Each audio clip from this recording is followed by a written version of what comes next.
Welcome to English Myths Explained, because some of the most common rules in English and English education were invented, exaggerated, or simply wrong. Let's get into it.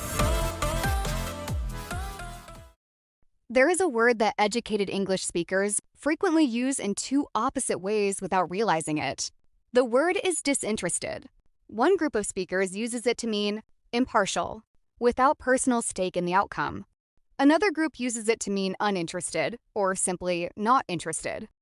Today we look at what the word actually means, and the answer is more interesting than either side suspects. The traditional distinction taught in most educational contexts is clear. Disinterested means impartial or free from personal interest or bias. A disinterested judge is one who has no stake in the outcome and can therefore rule fairly. A disinterested observer has no agenda. On the other hand, uninterested means simply not interested. I am uninterested in football means football does not appeal to me. I am disinterested in the dispute means I have no personal stake in who wins. These are useful distinctions and worth maintaining in formal writing. Here is what makes this myth genuinely interesting. Disinterested, meaning uninterested, is not a recent mistake or a modern corruption.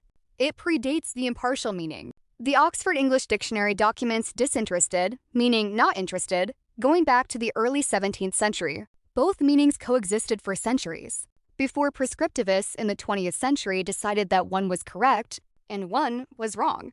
The impartial meaning emerged later in the same century. The supposedly wrong meaning is actually the older one. Today, both meanings appear in educated writing and speech. The impartial sense is more common in formal and legal contexts.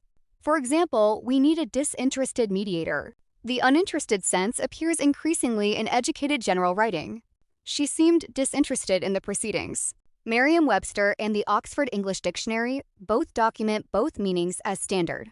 The Cambridge Dictionary notes that distinguishing between them is recommended in formal writing. In formal professional writing, legal documents, academic papers, formal reports use disinterested to mean impartial and uninterested to mean not engaged. The distinction is useful in these contexts. In general writing and conversation, both uses are documented as standard English. If you want to be unambiguously clear in any context, the safest choice is always to use impartial when you mean impartial and uninterested when you mean not interested. That way, no reader can misread you. Disinterested meaning uninterested is the older of the two meanings, documented from the early 17th century. The impartial meaning emerged later. In formal writing, maintain the distinction: disinterested for impartial and uninterested for not engaged. But in general writing, both are established. For absolute clarity, just use impartial and uninterested directly. 21 myths down. Subscribe to Fluent Daily for more.